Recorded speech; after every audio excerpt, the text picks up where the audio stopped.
Some strangers shall build up thy walls, and their kings shall minister unto thee. For in my wrath I smote thee, but in my favor have I had mercy on thee. Because all the blessings that we're going to get, which is entailing the kingdom of heaven.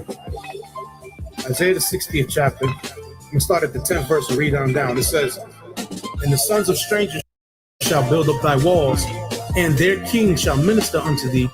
For in my wrath I smote thee, but in my favor have I had mercy on thee.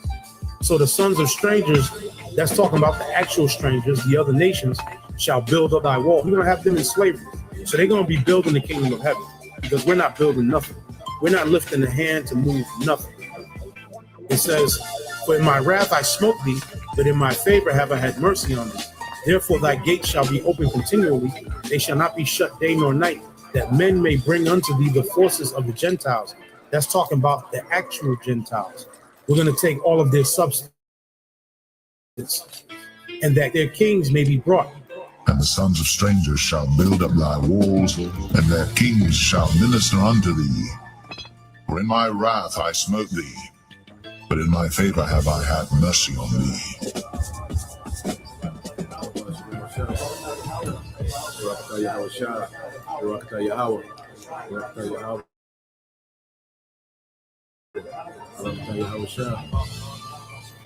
For the nation and kingdom that will not serve thee shall perish, yea, those nations shall be utterly wasted. Verse 13. And the glory of Lebanon shall come unto thee, the fir tree, the pine tree, the box together to beautify the place of my sanctuary, and I will make the place of my feet glorious. So the land of Israel, the land of Jerusalem, is going to be made glorious. It's going to be made glorious once again. The kingdom is going to be built up. We had a taste of that during the time of Solomon's reign, which was for about 40 years. Verse 14, the sons also of them that afflicted thee shall come bending unto thee, and they that despise thee shall bow themselves down at the soles of thy feet. And they shall call thee the city of the Lord. The word Zion means monument, the monument of the Holy One of Israel.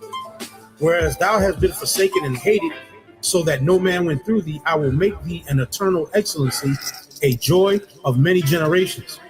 Thou shalt also suck the milk of the Gentiles, and shall suck the breasts of kings, meaning we're going to take all their substance. And thou shalt know that I am the Lord thy power, the Lord and thy Savior and thy Redeemer, the mighty one of Jacob. For brass I will bring thee gold, and for iron I will bring thee silver, and for wood brass, and for stones iron. And I will make thy officers peace, and thine exactors righteousness. Violence shall no more be heard in thy land, wasting nor destruction within thy borders, but thou shalt call thy walls salvation, and thy gates praise. The sun shall no more thy light by day, neither for brightness shall the moon give light unto thee, but the Lord shall be unto thee an everlasting light, and the power thy glory. The sun shall no more go down, meaning our kingdom is not going to go down. In other words, once we get back in power, we're going to be in power forever. The sun is never going to go down on our kingdom again. The sun is never going to set on our kingdom. We're going to always shine, and we're going to always be in that glory once we get into the kingdom of heaven. There's no more going back into slavery under the other nations. Esau's not going to rise back up and put us in captivity. Ham, Japheth, Ishmael, none of the other nations are going to rise up and take us down ever again. When we get on top this time, we're going to remain on top. Neither shall thy moon withdraw itself, for the Lord shall be thine everlasting light, and the days of thy mourning shall be ended. So no more mourning, no more crying, no more vexation of spirit, no more weeping, no more hopelessness because of the condition that we're in as Israelites right now. Verse 21, thy people also shall be all righteous. They shall inherit the land forever. The branch of my planting, the work of my hands, that I may be glorified. Verse 22, a little one shall become 1,000. This is in the kingdom. So what is this talking about? We're going to have sex. Again, like I said, the 2/3 that are going to pass in this destruction, the 2/3 are going to come back through the 1/3 that make it. The Lord said, 2/3 shall be cut off and die, and the third will I bring through the fire. It says, a little one shall become 1,000, and a small one a strong nation. I, the Lord, will hasten it in his time.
All right, Shalom. First and foremost, I would like to give all praise and glory unto Yahweh, Bahashim, Yahweh Shah, Bahashim, Rakakadash, and double honors unto the apostles and the elders of GMS who rule well, teach well, being great examples for his young brothers, and peace and blessings and salutation to the hopeful that got there pushing his word and truth and in sincerity across the four winds in the name of Yahweh Bashim Shai, pushing to get up out of here. Shalom to the hopeful elect, the believers, the listeners whom have came back to the obedience of the scriptures through faith in Yahweh by Shemal Shai. All right. And what I want to get into this morning, this morning news and prophecy. All right. Possible M.O.T.B moves. All right. Being made and more. Okay. Because as we know, we're in the thick, of prophecy. All right. Having the Heavenly Father, which is beautiful, as we're going into the time of the Passover, the Lord has sparked off, heavy prophecy in the earth, all right? And these devils, as they made, the decision, all right, to go into Iran, all right, this is spiraling, into all prophecy that are spoken of in the scriptures, man. All the prophecies needed to happen before the return of Yahweh Shah will now, all right, they have been, all right, intensified in the earth, which is the M.O.T.B, the World War III. And within the M.O.T.B is the civil unrest, the persecution, of the prophets, okay, the time of tribulation, Jacob's trouble, all this within, ushering in the M.O.T.B, okay? And this devil, the Lord has thrust this man, into this war, okay? And now he's finna have to fast track this M.O.T.B, okay? Because he has a time. Remember, Esau is working based off time. You see, this devil doesn't have forever to get this thing up and going. No, he's being pressured by prophecy, man. Okay? So when you go here, this is it's a beautiful precept, the brother. We start off with that. Warriors of Yahweh 144, Ephesians 5 and 15. It says, see then that you walk circumspectly, not as fools, all right, but as wise, man. And circumspectly means to be aware of what's going on around. Circle goes into circle, spec goes to inspection. Okay, inspecting everything around us, man. What's happening locally, what's happening with the war, what's happening, with the economy, what play these devils trying to run, what's happening with, certain legislations and, these false flag events that these devils are trying to, that they're telegraphing, which we see, they got the Jake, looking like, looking like, looking like ice, in the, and in fact, let me pull this picture up, man. All right, if a brother could put on Sirach, not Sirach, um, yeah, it is Sirach, Sirach 5 and 15. The book of Sirach, chapter 5, verse 15. Well, let's look at this real quick. Let me pull this up while our brother get that precept, okay? Because we're in the time to be circumspect, all right? Now this is on the channel, the beloved, all right, Elder Yashawamba, all right, out of GMS Dallas camp, okay. But when you go into yeah, let's go here. All right, and there's always a lot going on. We're gonna tap into some things dealing with the war, but we're also gonna tap into all right, a move, a possible, major move, okay, within the devil's economy, okay, that could the devil, he could that's gonna usher in this M.O.T.B. Okay, so let's go here. I say this is the elder brother Yashawamba channel, Remnant Save 144. Okay, and he posts this. All right, you got major U.S. airports asking for donations to TSA workers who going without pay. That's crazy, you know. Um, I want to go to. Oh boy, this is crazy, man. Esau was just done. All right, Esau was done. That's one picture I want to get. Yeah, here we go. Here. All right. It says one killed and two others injured by a shooter with ISIS ties at Old Dominion University. Okay. Come on, man. All right. So we see what the devil is on. So we're circumspect. And all this is tied, is a spinoff to that war. Okay. And the war is not going in his favor, but this devil is still going to capitalize. All right. He still got things in motion. And the Lord has left him certain avenues because he has certain things he got to pull off. Okay, so all of a sudden, niggas in ISIS now out of nowhere. Okay, and this is gonna be a very tacky ending to this man's kingdom, man. Okay, but this is what the devil is on. Okay, so as we're being circumspect and watching these things, okay, through the spirit of how about Shema Shai, as the scriptures say, brothers can get that too. 2 Corinthians 2:11. Okay, as we're watching these things in the spirit. Okay, um, this is the brother, all right, Mark Abal. This Ecclesiasticus 5:15 or the book of Sirach. Be not ignorant in anything in a great matter or a small. Okay, be not ignorant in anything in a great matter, okay, or small. So we're watching, all levels. That's why the Lord has multiple prophets, multiple brothers, because one brother can't watch everything, man. Okay, well, each brother's in their office, all right, watching, things are small, all right, because these things are going to lead into the persecution, man. It seems small and insignificant now, to someone that's not in the spirit, that's not in the loop, okay. But as we know in the spirit that this is going to lead to persecution because he has to blame the prophets, man. The prophets will be a perfect scapegoat, okay, because this devil is being outed.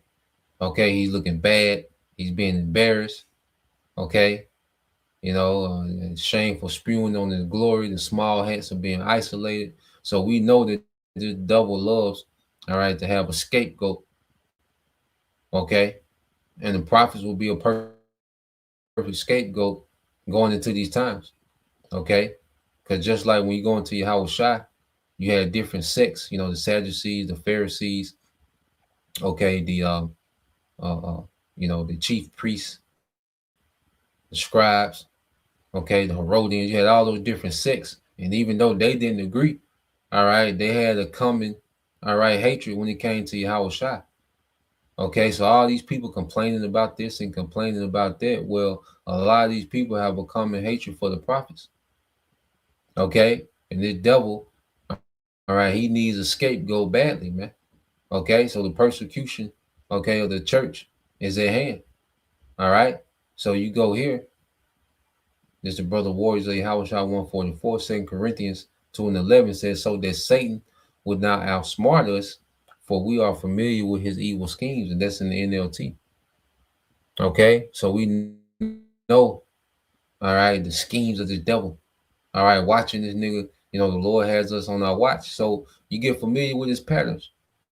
All right, you can tell what's his next move. Okay, certain stories and certain news reports and okay, certain cautions, and you can tell, okay, this is where this nigga going. You can tell it's finna be a false flag. You tell it's finna be a psyops. You can tell it's propaganda. Okay, so the devil is found out. You see, and he's not able to move freely as he once was. Okay, so what we're seeing now is the Lord really beginning to intervene. Okay, within the affairs of Esau, Edom. If a brother want to post that as well, um, let's get that in book of Joel, chapter 3, verse 13. Okay, and see, we have a vision beyond this current world. Let's get this from the brother. You see, our faith is based on, all right, the righteous age to come. So when you go into Second Peter 3:13, nevertheless, we according to his promise, you see, and the Lord is finna fulfill these promises made to our forefathers, man. And we are the descendants of those forefathers whom the Lord made those promises to, man. And through faith, okay, we become joint heirs with Yahweh, by faith and belief in those promises, man. Okay, this is why the M.O.T.B with us is non-negotiable, man. May the Lord keep that spirit on us, to have that mindset when we're faced with it. But the M.O.T.B to us is not non-negotiable, man. Okay, because we have faith in the promises, man. We got something way better, all right, than some goddamn digital currencies. Okay, a brain chip. Okay, smart cities, man, which are nothing but digital prisons. You see, we got something far better than that, man. So with this devil, he gets ready to make his move with this M.O.T.B. Okay, he's going to bring economic hardships. Okay, what you call an economic siege.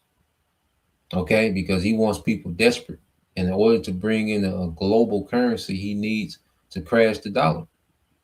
Okay, so what we're seeing, and it's beautiful how the Lord God is playing out to where the devil's at war. Okay, and in the midst of the war, he wants to establish this M.O.T.B. Okay, and this war that this devil has started is it took a turn to the left, and it's just gonna get worse and worse. He's gonna constantly lose grip of this war because this devil, he's used to managing these wars. Okay, but the Lord is at work. You see, that the plans of the Lord triumph. All right, the agenda and the schemes of Esau. Esau was in the mix. Okay, you see, he's in the mix of everything that's going on. He has a hand in all these nations. Okay, he has a hand, some more than others. Okay, but Esau's not all powerful. He doesn't fully control everything, man. He's limited. Okay, and see how about Shema Shai is taking more and more power from this devil, man, as we speak. Okay, Second Peter 3:13. Nevertheless, we according to his promise look for new heavens and a new earth, wherein dwelleth righteousness, man. Wherein dwelleth righteousness. Okay, so we have, a hope in something beyond this world, man, and that's gonna play a major part.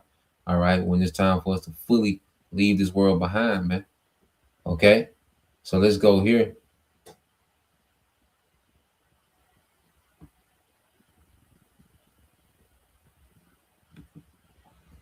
Let's go here. And then we'll get ready to segue into some videos as well. Dealing with the war. And so this is the brother Amar. All right, Chabal. And it says Joel 3:13. It says, "Put ye in the sickle, for the harvest is ripe. Come get ye down, for the press is full, for the vats overflow, for their wickedness is great, man." Okay, so wickedness is reaching to the point to where the Lord has to intervene. You know, before the flood, it got to the point, that the Lord had to intervene. You see, wickedness got to a point where the Lord had to flood the earth. Sodom and Gomorrah got so out of pocket, the Lord had to completely destroy it with fire. Okay, and the Lord is getting ready to judge America by flooding it with fire, man. These nukes. Okay, and this is why the Lord had these devils, all right, spark off this war.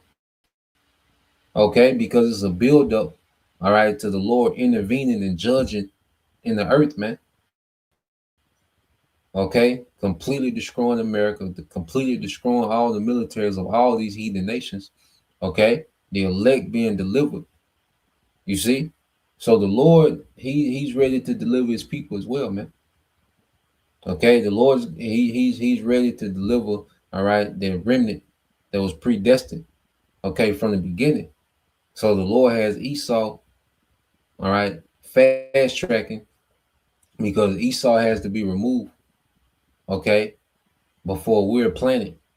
You see, what's that in uh second Ezra 4 and 28 and 29. Okay. So what we're seeing is the Lord is beginning to root this man out. And it began with the prophets. You know, the prophets started the process of rooting this man out of power. Okay. So let's go from there. Um, and what we're seeing with this war is Iran is putting on a strategic clinic, okay, in warfare. Okay. So it's beautiful how the Lord got this thing playing out. But see, but then we're gonna segue into the economy. All right, the elites are making a play to bring in the M.O.T.B in the midst of this, man. See, the Lord got all this prophecy happening at one time. It's all tied together. None of these prophecies are isolated. Okay, this war and the M.O.T.B, they're intertwined. Jacob trouble, okay, civil unrest is all intertwined. Okay, famines, okay. All these things are intertwined, and it's a build-up to the destruction of this current age and the ushering in of a righteous age of Yahweh Shai, man. Okay, so let's go here first. Let's deal with Let's go over here. We'll go back to some precepts. Well, let's go to here, um, because America's military dominance, was based on these aircraft carriers. But what we're seeing now, all right, the Iran is beginning to touch these carriers. You know, none of them have been sunken, okay, but the fact that they're being touched. And see, these things like this haven't happened since World War II. This lets you know that we're, all right, transitioning to, all right, full blown World War III, okay? But before, okay, we start to see these nations pile into and get actively, okay, and get hands on in this war. You see, this devil has to bring on this M.O.T.B. So let's deal with this because it's a precept I want to get. If a brother could post it in Isaiah 43 and 14 in the NLT Bible shop. Isaiah 43 and 14 in the NLT. So let's go here. All right, because America's main, all right, America's main strength in war is their Air Force and their Navy. All right, and those aircraft carriers is like, all right, a Navy slash Air Force powerhouse. Those naval strike groups with those aircraft carriers to where they have this, this massive firepower. All right, with these naval vessels. Okay, and then they're escorting this huge aircraft carrier with all these fighter jets on it. They can take off and land. Okay, and they're used to being, and Esau is used to being able to do that at will. Okay, but in this war, he's not able to do that. Okay, in this war, he's not able to do what he wants to do. Okay, he's not able to have his way like he's used to. He used to go to war with punching bags, but now he can't do that. Okay, so let's play this. And Bob Gashar, bro, if you could post it in the NLT, that Isaiah 43 and 14. With the water for posting, bro. So let's play this now. This dealing with this devil's this aircraft carrier that was hit. It's the U.S. Abraham Ford. The corporate media in the West is either downplaying, outright ignoring, or welcome back. I want to talk to you about something that the corporate media in the West is either downplaying, outright ignoring,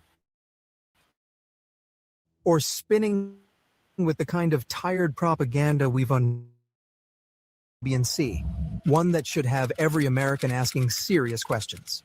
We are getting reports, confirmed by multiple Iranian news agencies and now circulating on X and Telegram channels, that the Iranian army has successfully struck the USS Abraham Lincoln aircraft carrier. Iran's made a stunning move after the U.S. military confirmed that Iranian naval forces attempted an attack on its warship. According to the statements released by the IRGC, their naval forces launched a combination of missiles and drones targeting the American carrier. Claims it launched a massive missile and drone attack on the American aircraft carrier USS Abraham Lincoln, causing heavy damage and forcing it to retreat. And when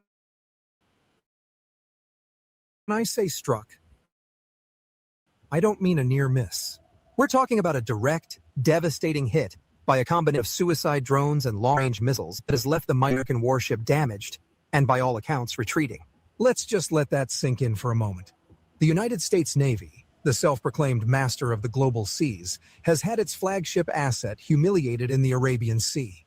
According to reports from Tehran Times and Press TV, which I track closely because they tell the truth that our media hides, the operation was meticulously planned.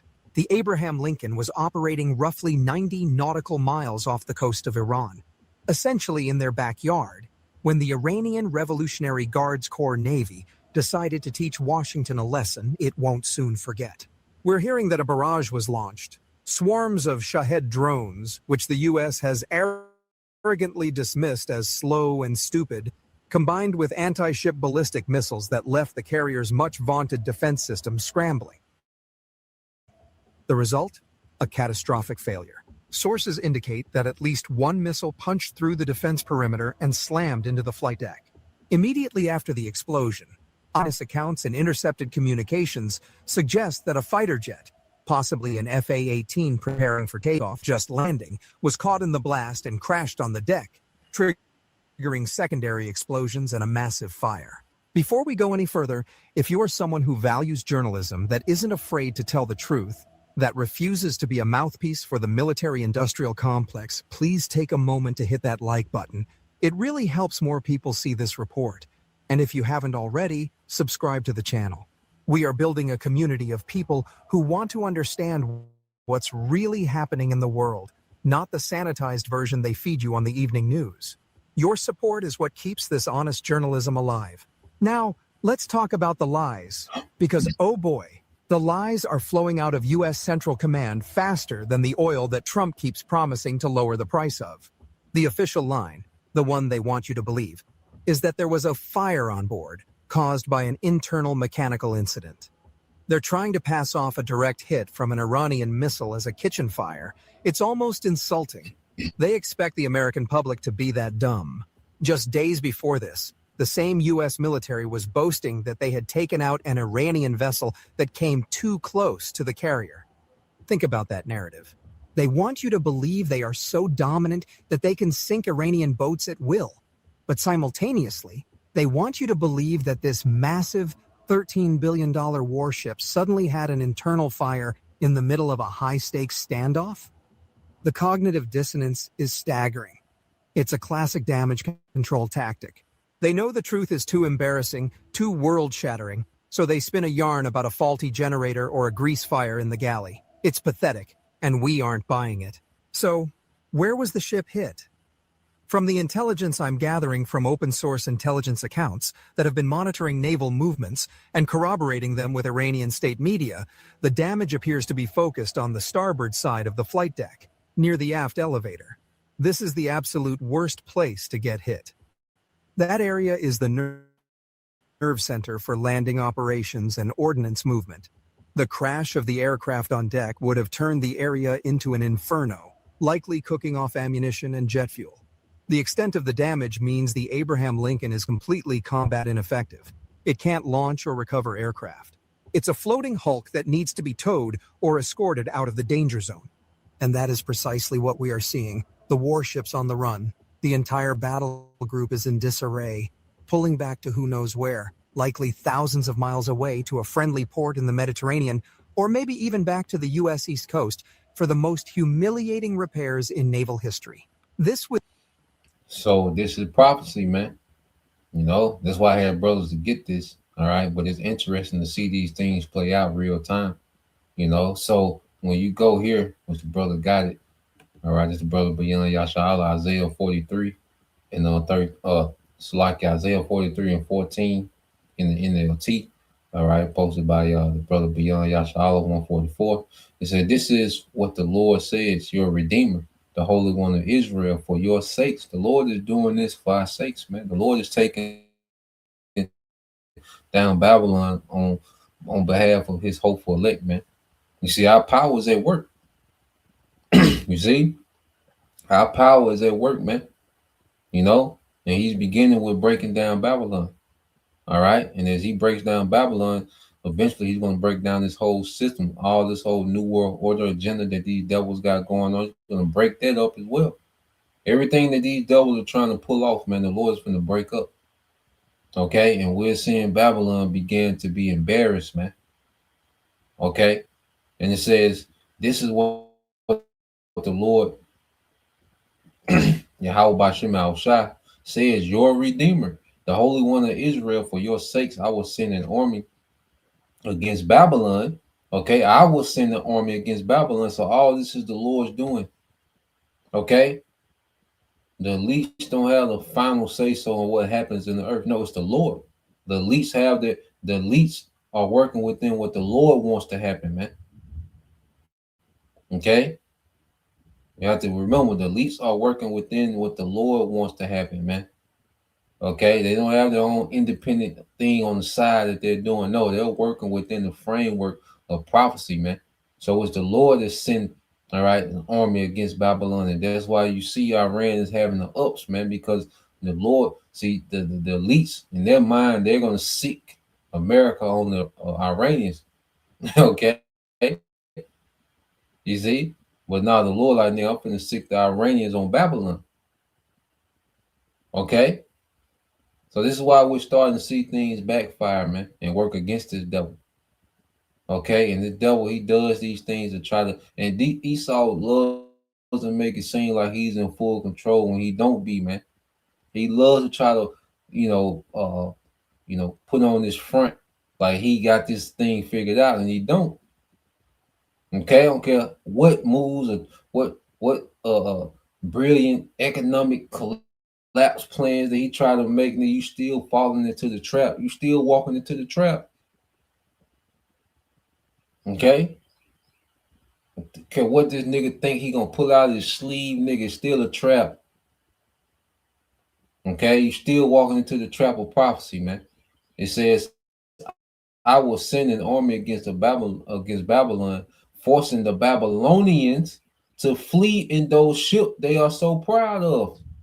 Forcing the Babylonians to flee in those ships they are so proud of, man. And they boasting them aircraft carriers, man. And they're used to being able to pull them aircraft carriers to a coast of a nation and just have free range and not be touched and go untouched, man. Those fighter jets are just able to go, all right, back and forth on those missions, man.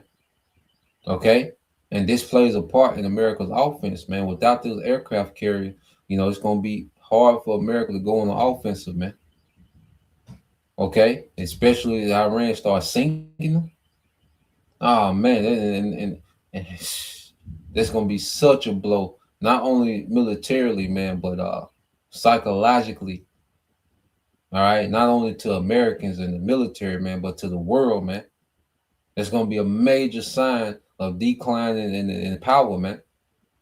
Okay, so let's go from there. I got another video. Okay.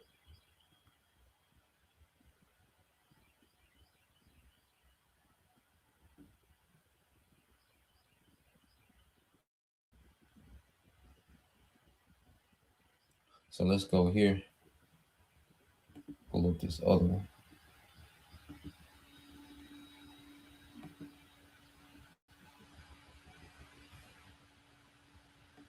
And this is major as well. All right, because Well, he's finna get into going into these refueling aircraft, okay, that Iran, and it's not even Iran directly, it's Iran proxies, okay, in Western Iraq that's shooting down fuel, okay, aircraft, man. These refueling aircrafts, man.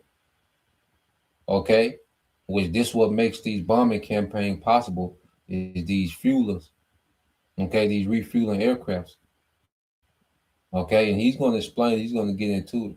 So we're going to play this. The Lord's starting to bring this man down, okay, and the ultimate is going to be Yahweh Shai. He's going to bring it all down. Satellites, all the direct energy wave, whatever this nigga got, Yahweh Shai going to bring it all down. Okay, so we're just in the beginning of this nigga's fall, man. Okay, so let's go. Let's go here. Let's play this. Through the Pentagon and left the so-called masters of the universe. It is a stunning turn of events that has sent shockwaves through the Pentagon and left the so-called masters of the universe in Washington scrambling for cover. In the last few hours, the Islamic Republic of Iran has effectively shattered the illusion of American air superiority, shutting down not one, but 5 U.S. KC-135 refueling aircraft over Iraqi airspace, with one of them confirmed to have gone down in flames in the western desert. Let that sink in for a moment. We're hearing from the US military saying that an aircraft has gone missing over western Iraq. Tonight, U.S. Central Command is saying the KC-135 refueling aircraft went down in friendly airspace in western Iraq. At this hour in the Middle East tonight, rescue efforts are underway in western Iraq, where a U.S. KC-135 refueling aircraft went down. These are not just any planes. These are the lifelines of the American war machine. The stratotankers that keep the bombers flying, the fighters fueled, and the occupation going. We are getting reports that at least 3 American soldiers are dead, and the so-called Operation Epic Fury has just met its match with a fury far more epic than anything Donald Trump or Benjamin Netanyahu could have conjured up in their war rooms. The Iraqi resistance, specifically forces armed with the advanced P-358 surface-to-air missile, have thrown a wrench into the U.S. Central Command's plans. And let me tell you, the sound of that wrench hitting the gears of the U.S. military-industrial complex is music to the ears of the oppressed. Russia is reportedly shocked, not just at the brazenness, but at the sheer tactical genius of an operation that has proven that the air in our skies is over. Now, before we dive deeper into the technical marvel that brought down this symbol of American arrogance, and before we dissect the pathetic lies dripping from the mouth of CENTCOM, I need you to do something for me. If you are tired of the mainstream media spinning tales to protect the empire, if you want the truth about this war and the resistance that is rising up, you need to hit that like button and share this video far and wide. Drop a comment too. Do not let the algorithm silence this truth. And if you haven't already, subscribe to the channel and hit the notification bell. We are one of the few outlets left that refuses to parrot the Pentagon's press releases and actually does the homework to bring you the reality on the ground. Your support is the only thing keeping this light shining in the darkness of Western propaganda. Let's talk about what actually happened, because the official story from CENTCOM is an insult to the intelligence of every single person watching. They released a pathetic statement saying, and I quote, "This was not due to hostile fire or friendly fire." They want you to believe that a KC-135 stratotanker, the backbone of the U.S. Air Force's refueling fleet, just spontaneously decided to plummet to the earth in a ball of fire while operating in a war zone. They are treating the American people like children, hoping they won't look at the videos circulating on X, formerly Twitter, showing the missile streak lighting up the night sky over western Iraq before the tanker went down. They claim it was an incident involving 2 aircraft. That one landed safely, and the other just crashed. What caused it? A bird strikes?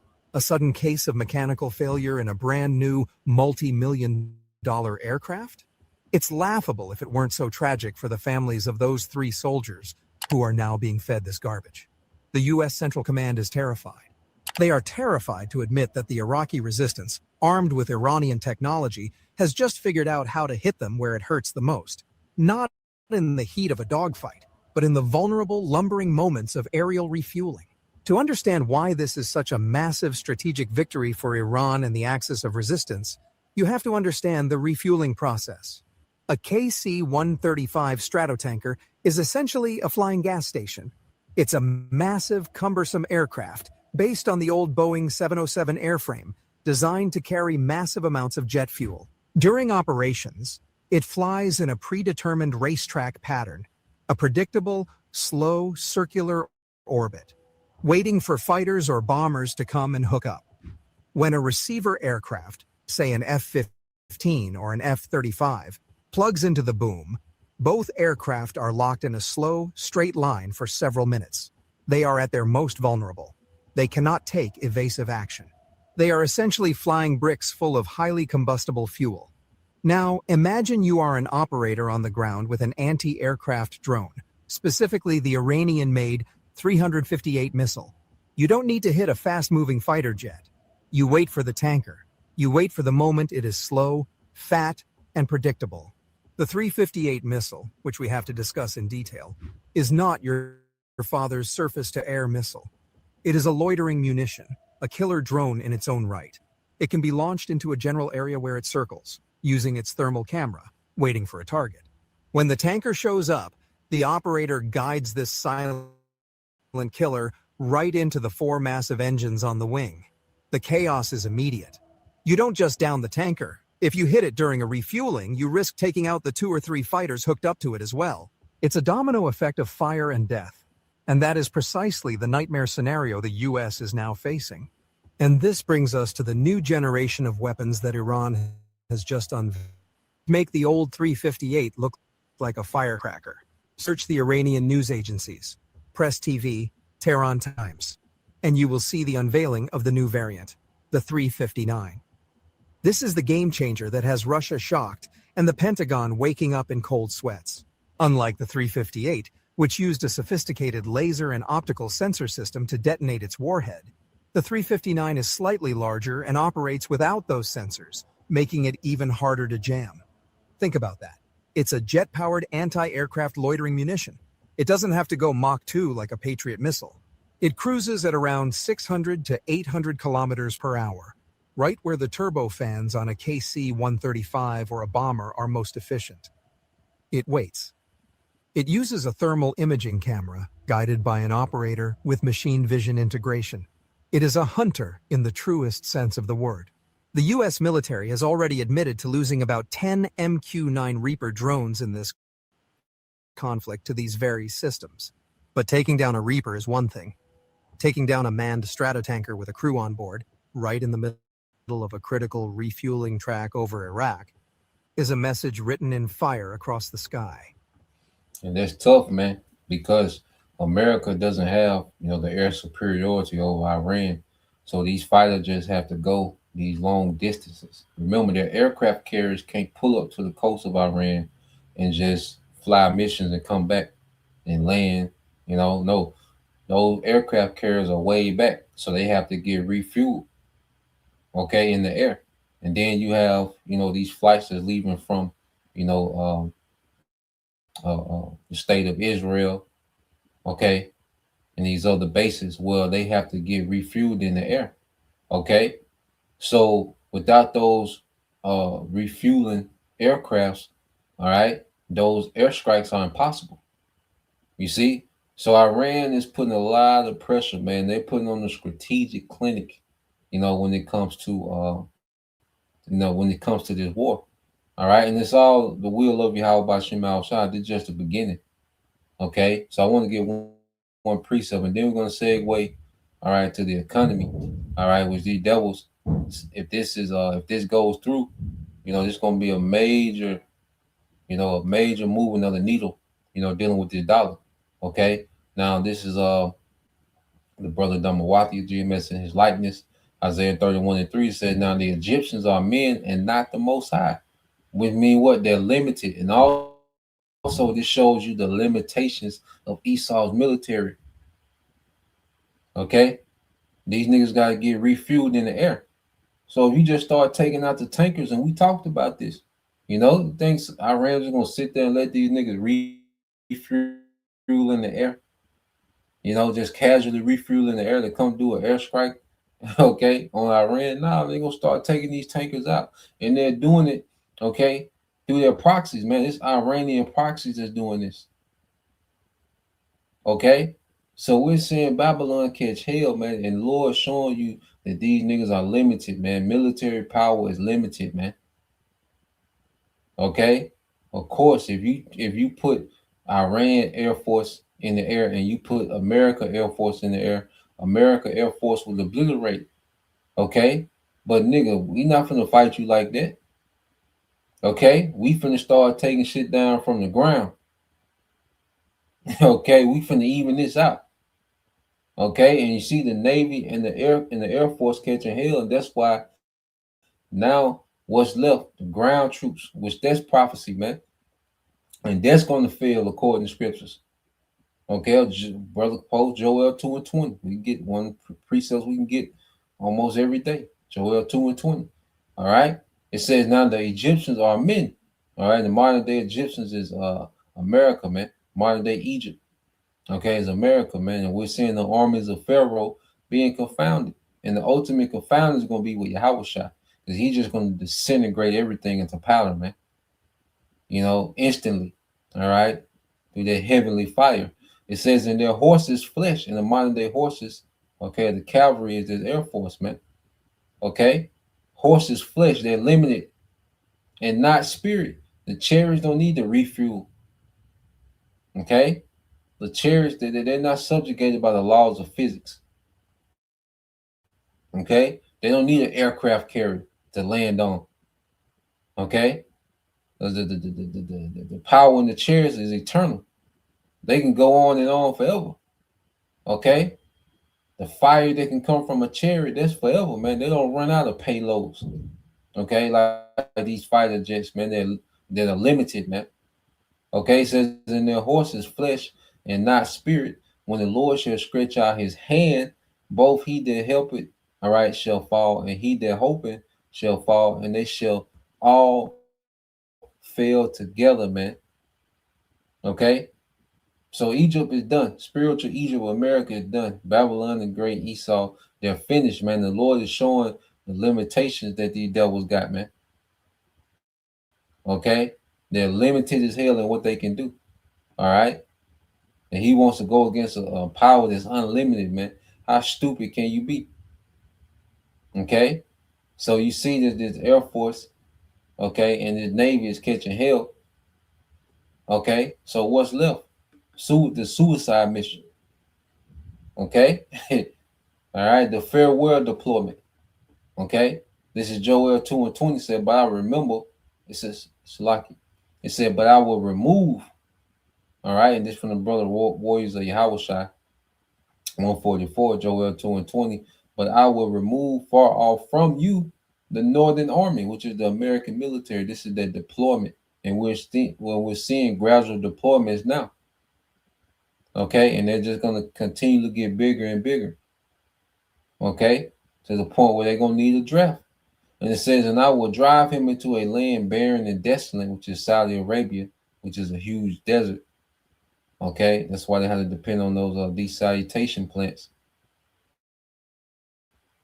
Okay, because it's a desert, man. It has no resource. They had to depend on food that comes through.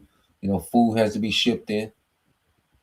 Okay, because they have no resources, man. Okay, so it says, but I will remove far off from you the northern army, and will drive him into a land barren and desolate, with his face toward the east sea, and his hinder part toward the uttermost sea, and his stink shall come up, and his ill savior shall come up, because he have done great things. Okay, so his stink, which means bodies, man. Like I say, if you're deployed, anyone is getting deployed from America to this third world war, that is your farewell tour. Okay, that's a farewell deployment. You see? So in this what this devil is gonna have to do, because that air campaign ain't getting done. All right, the Navy, all right, is limited because it has to stand off so far. Okay, it has to stand out of the range of Iranian missiles and drones. Okay, so this devil is in uncharted territories, man. Okay, and this and what's next according to prophecy, all right, is the devil. You know, he's gonna deploy to their region, and it's gonna be a slaughter. Their savor, their stink shall come up because he have done great things, man. Wickedness, man. The Lord is judging, all right, in the earth, man, from the elites all the way down to the common man. Okay? The Lord is judging in righteousness in the earth, man. So everyone that's deployed, well, they're being judged. Okay, they ain't just random people. No, this is judgment going forth. Okay, so who's ever being deployed to go to this war, that's judgment, man. All right, because this whole age, this whole society has been rebellious against Yahweh Bashim Shai. Okay, so let's go from there. So now let's segue to the economic. Now, you know, I know the. Let's go here. Uh, which this can be vital, you know, because this is all right. The moves that are going to bring about the M.O.T.B. Okay, because the war is in play. The war, all it has to do is just keep escalating. All right, the way that it is going. Okay, but in between that, which we talked about the M.O.T.B. plot twist. Now we're starting to see that. All right, and these devils are now manipulating. Okay, these devils are manipulating what's going on. Okay, to bring about the crash of the dollar. See, the crash of the dollar. All right, the dollar not going to be replaced by the yuan. Okay, that's not the play.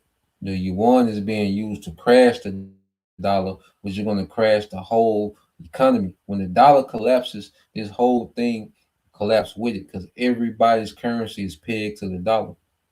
Okay, so when the dollar collapses, okay, every other currency collapses with it. You see, so they're not trying to replace the yuan. I mean the dollar with the yuan. They're crashing the dollar with the yuan, which is going to crash the global economy. Okay, because in order for the devil to bring in a global currency, well, he has to crash all currencies, man. And this is the play. And this is the mission that the Lord got this nigga on because he has to make the M.O.T.B. mandatory. And this crashing of the global economy is going to bring what? Civil unrest. Okay, it's going to bring all right Jacob's trouble. Okay, it's going to bring famine. It's going to bring pestilence. Okay, and then eventually the devil's going to make the M.O.T.B. mandate, and then that's it. You know, it's going to speed up even quicker than what it's doing now. It's going to speed up even faster than what it's doing now, man. The Most High is wrapping this nigga up, man. Every move he make plays into the trap that the Lord got set for this nigga, man. You know. So let's play this. You know, because this, like I said, this could be a heavy move. Okay.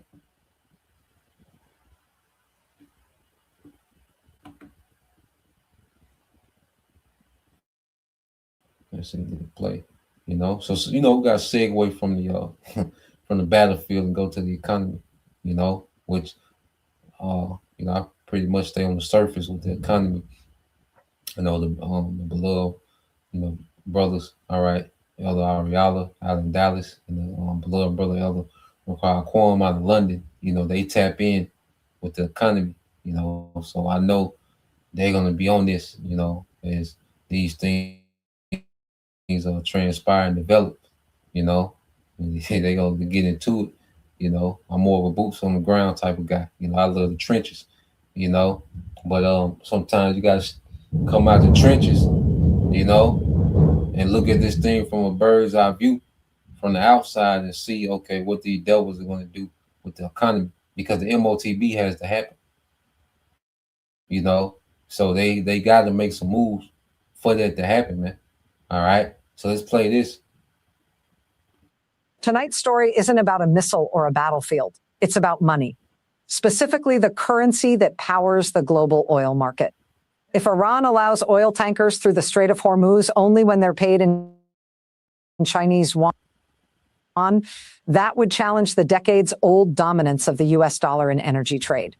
And when nearly 1/5 of the world's oil passes through that narrow waterway, the currency used to buy that oil suddenly becomes a global power story, not just an economic one. And real quick, can brothers put that in Isaiah 19? Is it 14? No work, or 15?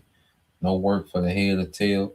Let's get that in suddenly shall the storehouses be empty. I believe that's 2 Ezra 6 and 25. And let's get that in Ecclesiastes. Okay, then verse 12 and 1, the grinding shall cease. We can get that. Okay. But let's play this. Something changed in this war, and almost nobody noticed it at first. Not a missile strike, not a tanker explosion, not even a dramatic announcement from a Pentagon podium. The shift came from a single sentence quietly spoken by a senior Iranian official during a CNN interview on Friday.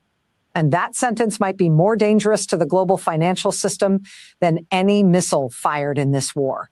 The official said, Iran is considering allowing oil tankers to pass through the Strait of Hormuz, but only on one condition. The oil must be paid for in Chinese yuan instead of US dollars. Read that again slowly, because the full meaning of that sentence doesn't hit immediately.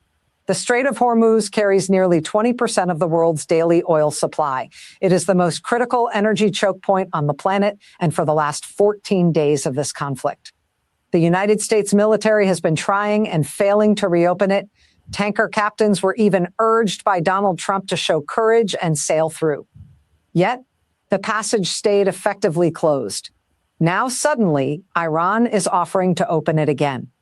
But the price is not a ceasefire. The price is not a political concession. The price is something far more unusual, a currency change. And if you understand what that means, the stakes of this war suddenly look very different. Because for more than half a century, the global oil market has run on one rule. Oil is priced in US dollars.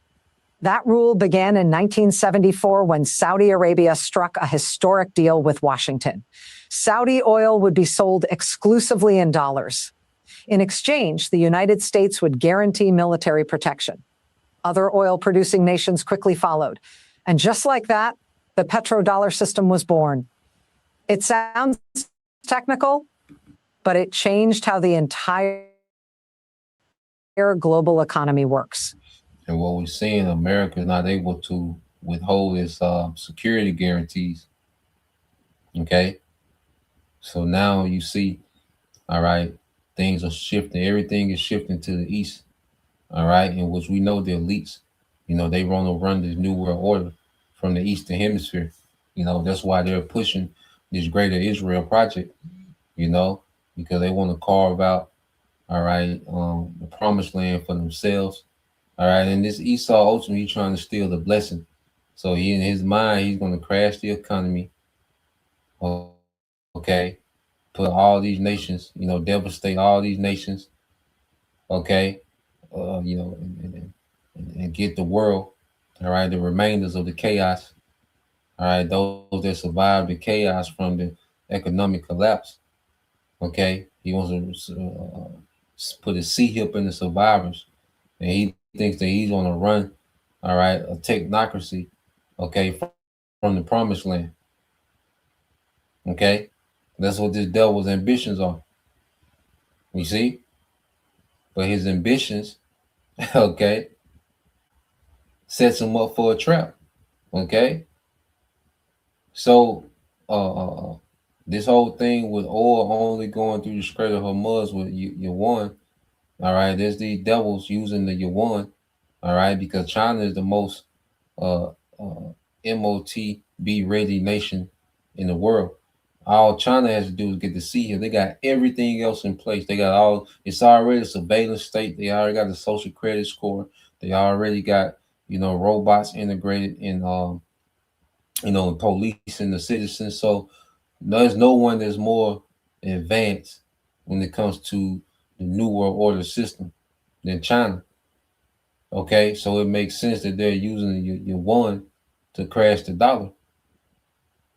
Okay, which is going to crash the global economy, which is going to cause straight havoc in the earth, man.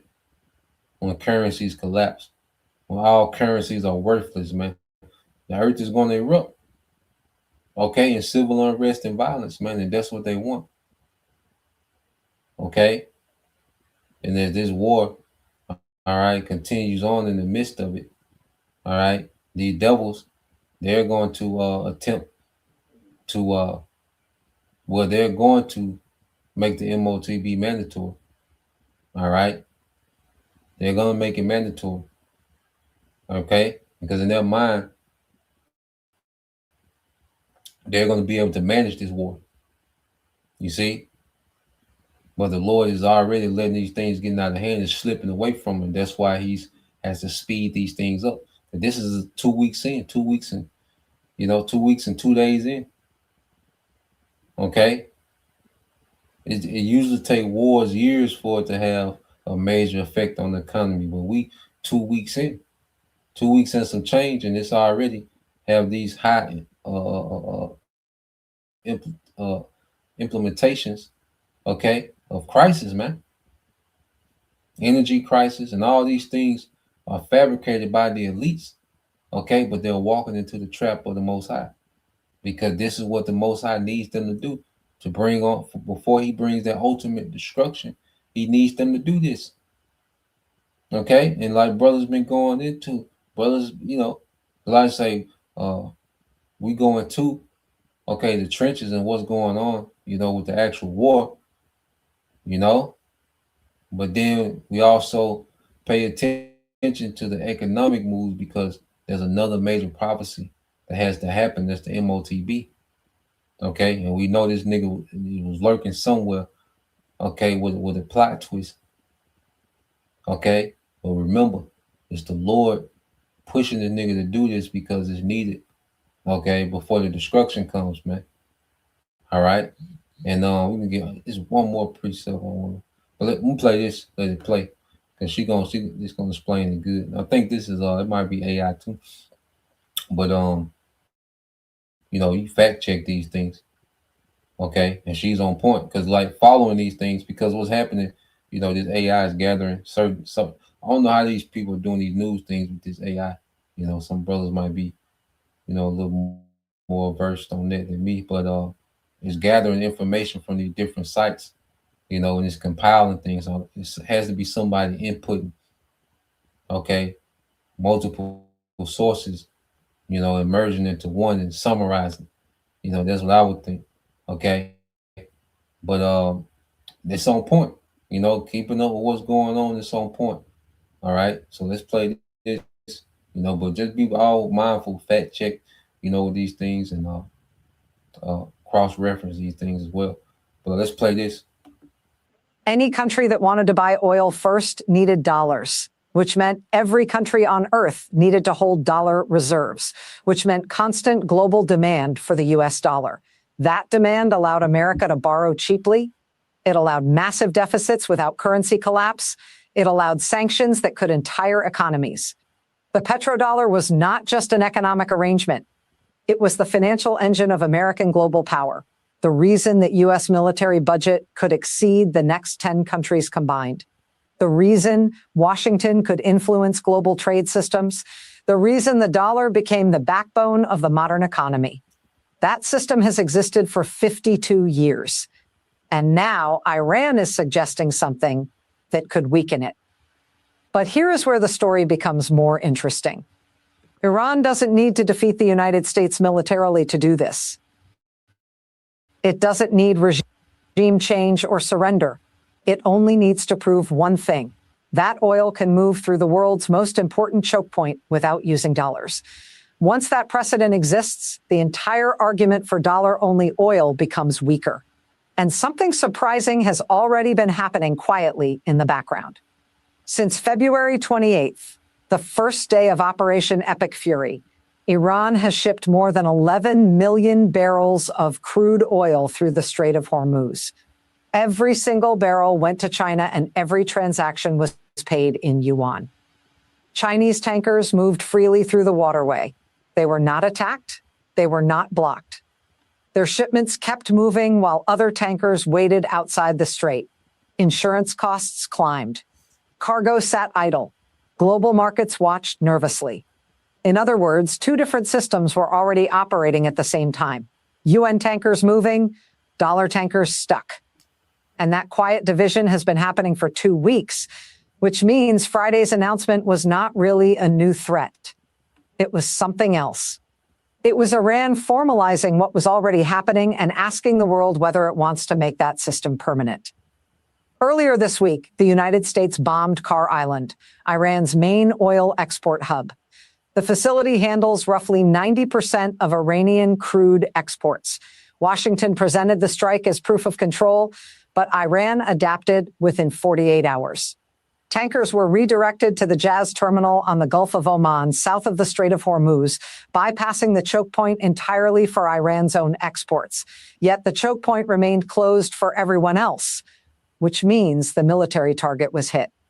But the economic leverage survived and the negotiating position remained exactly the same. The strait opens.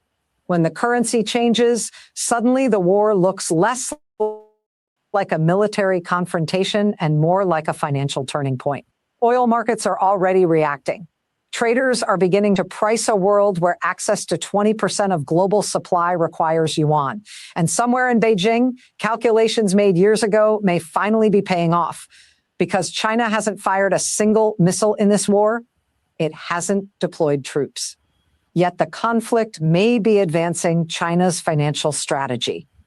Anyway, to understand why, you need to look at how the petrodollar actually works day to day. When a European country buys oil from Saudi Arabia, it pays in dollars. Even if its own currency is the euro, when an Asian country buys oil from Iraq, it converts to dollars first. When an African country imports oil, dollars again. For 52 years, this has been the operational rule of energy trade. And this is what made the dollar so dominant in the earth. Okay, because the dollar is not strong because it has high purchasing power. Because the purchasing power of the dollar is trash. Okay, but the dollar has just been the most liquid currency in the earth, which makes it valuable. Okay, in global trade. Okay, and it was needed for energy. Okay, the petrodollar. All right, and it was backed by American security through military. Okay, that's why you see the American military stretched throughout the earth, because it was securing, all right, the security that was linked to the petrodollar. Okay, where these nations could receive their shipments. Okay, and they could rely on the American military to, secure their shipments of oil. So there was a security, all right, attached to, the petro deal as well. Okay, but now that their security has been broken up, okay, and now that and now you see that the devils, all right, are manipulating the demand for the dollar. Well, the dollar, okay, is going to lose its strength, okay, because the strength of the dollar was the demand for the dollar. Like I say, the purchasing power is trash because the dollar itself is devaluing. Okay, but the value of the dollar to be a tool, it's the most effective tool in global trade. That's what makes it valuable because it's so effective. You got U.S. dollars, you can get anything. Okay, you can purchase anything. You see, and when you're purchasing as a nation, the dollar is hella convenient. Okay, so it was a demand. It was an artificial demand for the dollar. Okay, so now what we're seeing that at least with this move, because as we know, Iran, all right, which has been the black sheep of the world. There's been no one that's been sanctioned more than Iran. So Iran is in a position as well, that they want in, okay, on the global market. They want to forward their nation, okay. They just have a way that they want to do it independently. But now, what they're seeing with this opportunity, because it's not Iran is at the top of this decision. You can tell that the elites are working through China, and China is working through Iran. Okay, dealing with the Strait of Hormuz. Now, with Iran, this benefits them because they can get they're rich in yuan. You see why Iran's economy, okay, is suffering, okay, because it doesn't have any dollars. No one deals with them in dollars. Okay, those sanctions cut them off from the dollar. Okay, and dollars stabilize your economy. Okay, because you're able to, strengthen your domestic currency. Okay, by possessing a dollar. Okay, but when you don't have the dollar, it's hard to do. All right, global trades. Okay, global purchases, man. Okay, but Iran is richer than you want. So this benefits them in the short term. Okay, and the Lord got this all planned out. He's manipulating the elites, and the elites are manipulating, okay, the markets, and it's all going to play in the favor of Yahweh Bashim Shai and the elect, man. So let's play this some more. That rule forces countries to maintain large dollar reserves, and those reserves reinforce global demand for U.S. currency. But imagine what happens if the Strait of Hormuz begins accepting UN instead. Countries that depend on Gulf oil would start accumulating UN reserves. Slowly, the operational demand for dollars decreases. When she say UN, she's really trying to say yuan. The yuan, which is the Chinese currency. As demand falls, pressure on the dollar increases, borrowing costs rise, and maintaining global military infrastructure becomes more expensive. That matters because the United States maintains around 800 military bases across the world, a defense network funded by the financial advantages, the dollar system. Now consider another detail that often goes unnoticed. China has been building an alternative payment network for years. It's called CIPS, the Cross-Border Interbank Payment System. In 2025 alone, it processed transactions worth roughly $245 trillion in UN-denominated trade. That was a 43% increase from the previous year, which means the infrastructure for UN-based trade already exists. Iran's proposal could accelerate its global adoption dramatically. Beijing didn't start this war, but the conditions now favor its long-term strategy. For years, China quietly bought Iranian oil in yuan. For years, it encouraged alternative payment systems. For years, it prepared for a moment like this. When the strait closed, that preparation suddenly mattered because China's tankers kept moving while others waited. And another geopolitical twist appeared at the same time. The United States recently reversed its ban on Russian oil imports. Critics in Europe called it a gift to Vladimir Putin, but the reason was simple. Gulf supply disruptions were creating an energy shortage. Washington needed alternatives quickly. The country America tried to isolate is suddenly back in the energy equation. In just 14 days, the geopolitical map of oil has shifted dramatically. Iran still sells roughly 1.2 million barrels of oil per day to China.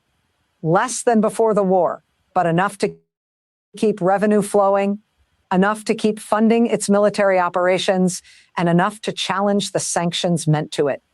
Piece by piece, the leverage America expected to have in this conflict is bending.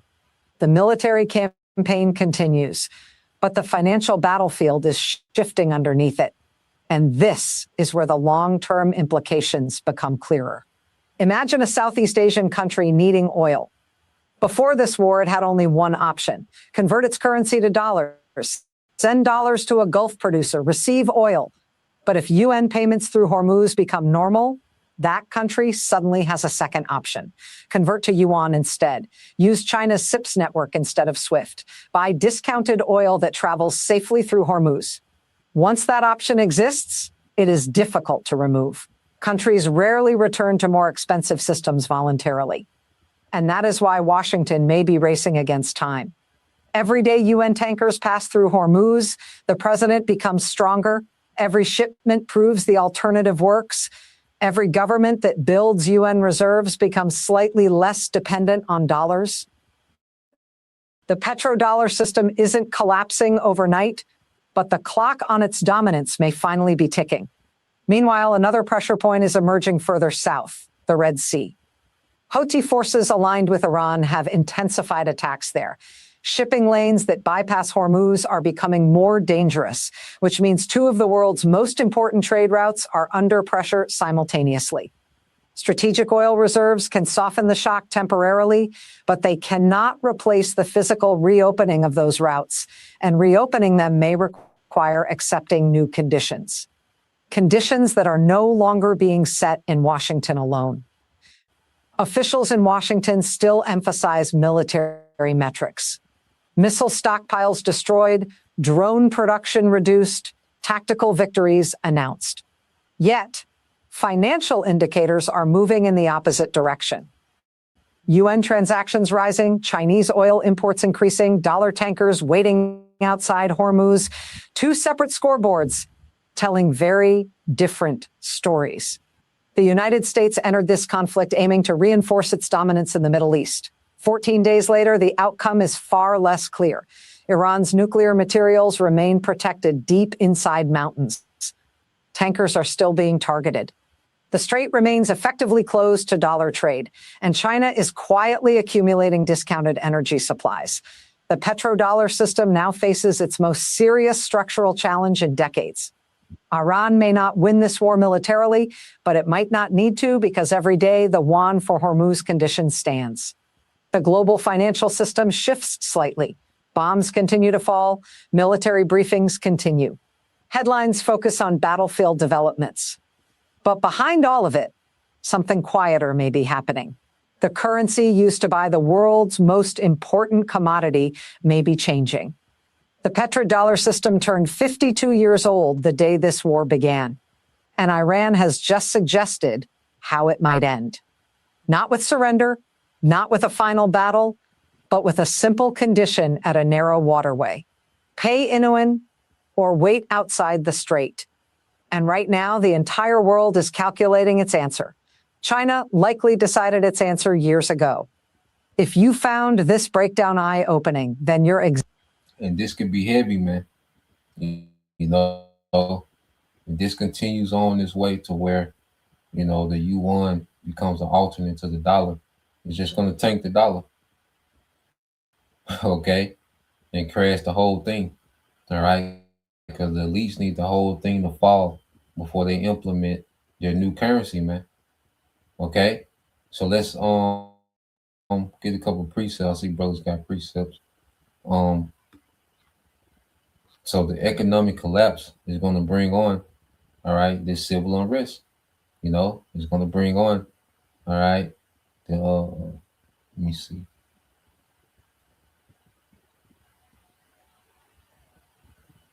Yep. This is the brother, the hopeful elect 3. This brother Yahweh, Zephaniah 1 and 10. It says, "And it shall come to pass in that day, said the Lord, that there shall be a noise of a cry, all right, from the fish gate, which is the market, and an howling from the second, and a great crashing from the hills." Okay? So the elites, all right, within this war, they need to crash this whole thing. All right. And this is the perfect strategy, when you look at it, because it takes away the demand from the dollar. And when you crash the dollar, all right, you crash it all. Okay, but we'll watch these things unfold, man. All right, but eventually it has to collapse. All right, for the devil to begin to really implement, all right, this new currency, this new system. Okay, because that petrodollar, that's what ran the old currency. There was a linchpin for the old currency. For the old world order. Okay, he wants to bring his new world order, so that dollar has to collapse. Okay, Ecclesiastes 12 and 3 says, "In the day when the keepers of the house, all right, these economists shall tremble." Okay, because these are everyone is not in the know. You see, everyone's not in on the take. All right. So if these economists that's on the outside looking in, okay, they're seeing that it's going to be bad. Okay, this is gonna be terrible, man. If this thing is if you start seeing these nations, all right, these Gulf Arab states begin to take yuan, if the European states begin to start, all right, paying for their oil in yuan, okay, these Asia, Japan, all right, all these different states, Thailand, all these different nations start paying for oil in yuan, see, that can be devastating, man. That would be catastrophic. Okay, because that tremendously decreases the demand for the dollar, man. Okay, and these economists, they know that if they're, I know these economists, they're seeing this like, damn. It says, and the strong men shall bow themselves, and the grinders, all right, the strong men, the rich men, there's a lot of wealth. Because if you're rich in the dollar, but then the demand for the dollar decreases in the world, hey, you're not as rich as you was the other day. Okay, and when the economy fully collapsed, man, it's gonna be millionaires. It's gonna be straight broke. All right, because everyone's not a part of the inner circle of what's going on. Okay, the only people's wealth that are protected are these oligarchs at the top. Okay, that's why when you get to the sea here, you say he calls it all both rich and poor. You see,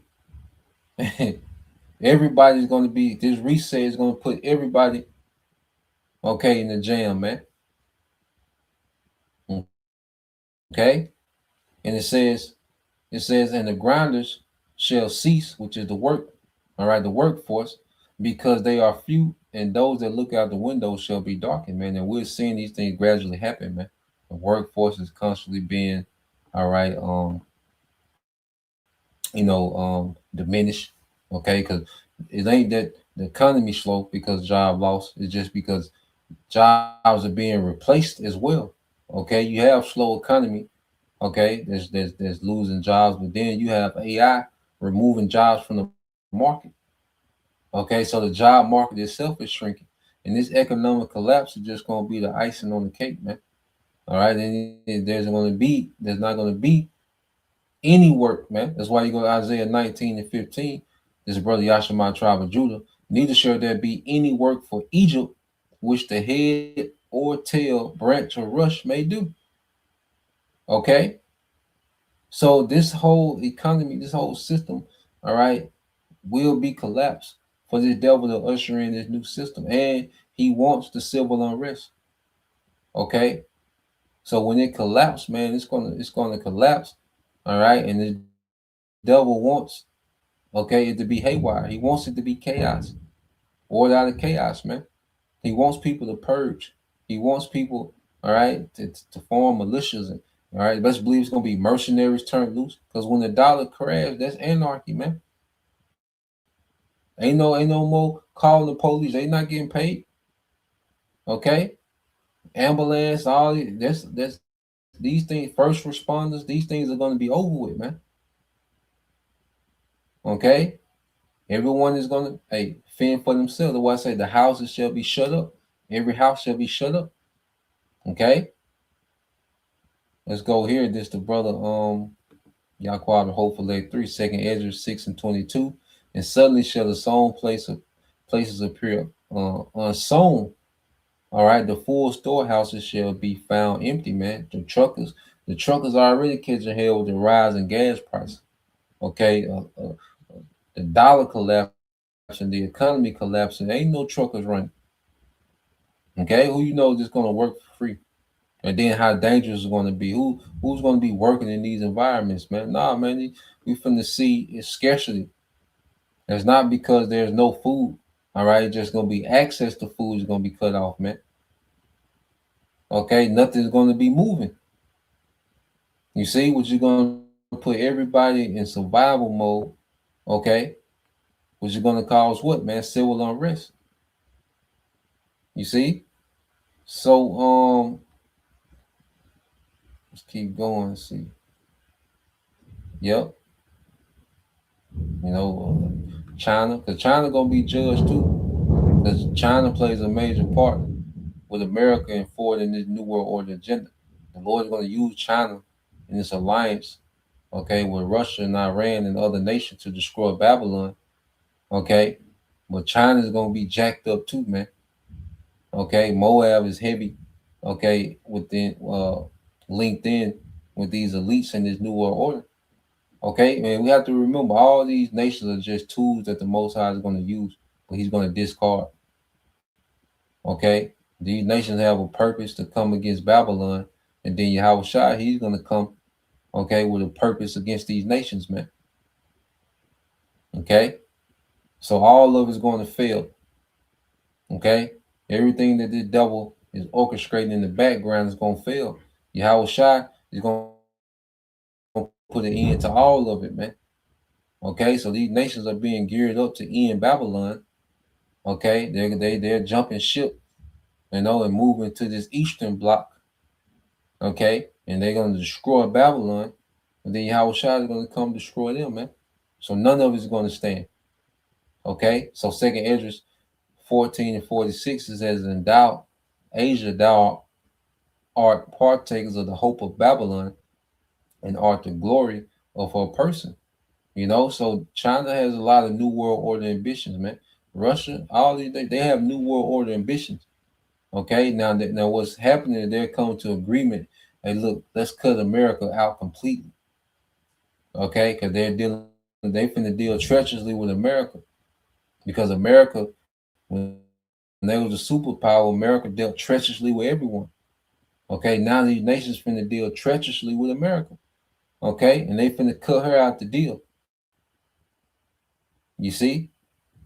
But that's why immediately when they nuke America, Yahweh Shai is coming to destroy all of their militaries, man. You see?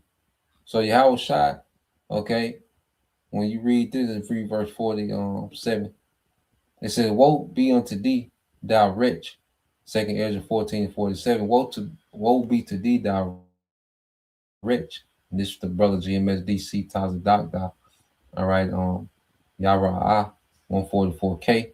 Second Ezra 14:47. Woe be unto thee, thou wretch, because thou hast made thyself like unto her, and hast decked thy daughters in whoredom, that they might please and glory in thy lovers, which have always desired, okay, to commit whoredom with thee, man. All right, because you go into China, man. The reason China is so advanced is because the elites invested a lot into it. Okay, anywhere you go into the world and you see that it's advanced technologically, that's because the elites have invested into it. Okay, the elites have poured into it. Okay, for the agenda that they got on the back end. Okay, and China has become, this great economic power. Okay, through the investments of the elites. Okay, so these elites have, their hands in all these different things in the background. Okay, but they walking into the snare. They're still walking into this snare. You see? So, let's go here. Let's get this. Let's get this real quick. Uh, uh, we can end it here. I think we went through enough. Okay, this is what the elites got to understand. All right, when you go to let me just copy and paste. Just go here. Yeah, so let's go here to Proverbs 11 and 6. And this in the NLT, it says, "The godliness of good people rescues them." And this is the elect, those that predestined. Because we're going to be rescued from all this destruction that's to come. Because when the devil mandates this M.O.T.B, it's going to open up, okay, the prophecy for the Lord to utterly destroy. They shall build, but I will throw down. You see, World War III is going to cancel out all right, the agenda of Esau Edom. World War III, the returning Yahushua, is going to cancel everything that they built. Okay, all these enchantments and these schemes and, the technology and digital public infrastructure. Okay. Everything that these devils, all the work that they put in to get to this point, World War III and the return of Yahushua going to cancel it out. Okay. And the elect are going to be rescued, okay, in the midst of this destruction. When Yahushua come and wages war and righteousness, man. It says the godliness, okay, the godliness of good people rescues them. The ambition of treacherous people traps them. So this devil's wicked ambition, okay, to be like the Most High, to try to replace the Most High with technology, he's in the trap. Okay, so this devil is trapped to try to pull this off, man. Okay, and he's just running to his own judgment. He's just running to his own end. Okay, so now we know, with this whole thing with the Yuan, okay, being accepted, for to free up them ships in the Strait of Hormuz. It's gonna be interesting, man. Like saying it's a right now it's a proposal. So this hasn't been put in place yet. It's a proposal. So we haven't seen any nations, all right, start to operate, okay, or begin to do these transactions with the yuan to free up their ships out of the Strait of Hormuz. We haven't seen any nations do that though. All right, they haven't done it yet, but we'll see. We'll watch, man. But it's interesting, man, because we know these devils. They have to do, all right, the M.O.T.B plot to it somewhere, all right, while this war is going on. So that's the point, So Lord will, you brothers, all right, and you sisters edified once again.